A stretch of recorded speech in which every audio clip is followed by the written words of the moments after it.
Ang Malacanang bukas na makipagdialogo naman sa MILF kasunod ng pagpapahinto sa decommissioning ng kanilang mga miyembro at armas.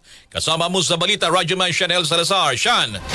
RMN Live Report! Handang makipag-usap ang Malacanang sa mga opisyal ng Moro Islamic Liberation Front para maresolba ang biglaang suspensyon sa decommissioning o pagtatanggal ng armas sa kanilang mga miyembrong nagbabalik na sa komunidad.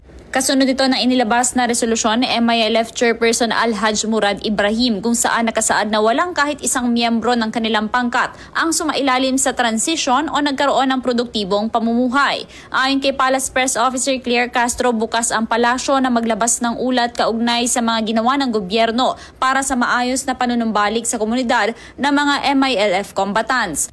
May inilaan din anyang higit 400 billion pesos na pondo ang gobyerno para sa socio-economic programs ng mga MILF combatants kung saan bawat isa ay nakatanggap ng 100,000 pesos na cash assistance. Kailangan lamang ng mas malalimang pag-uusap sa pagitan ng mga lider para mas maging maganda ang sitwasyon ng nakararami at ng mga miyembro ng MILF. Ang gobyerno po ay talaga naglalaan ng pondo para sa magandang kinabukasan ng mga nagnanais na bumalik, no, at magkaroon ng normal na buhay.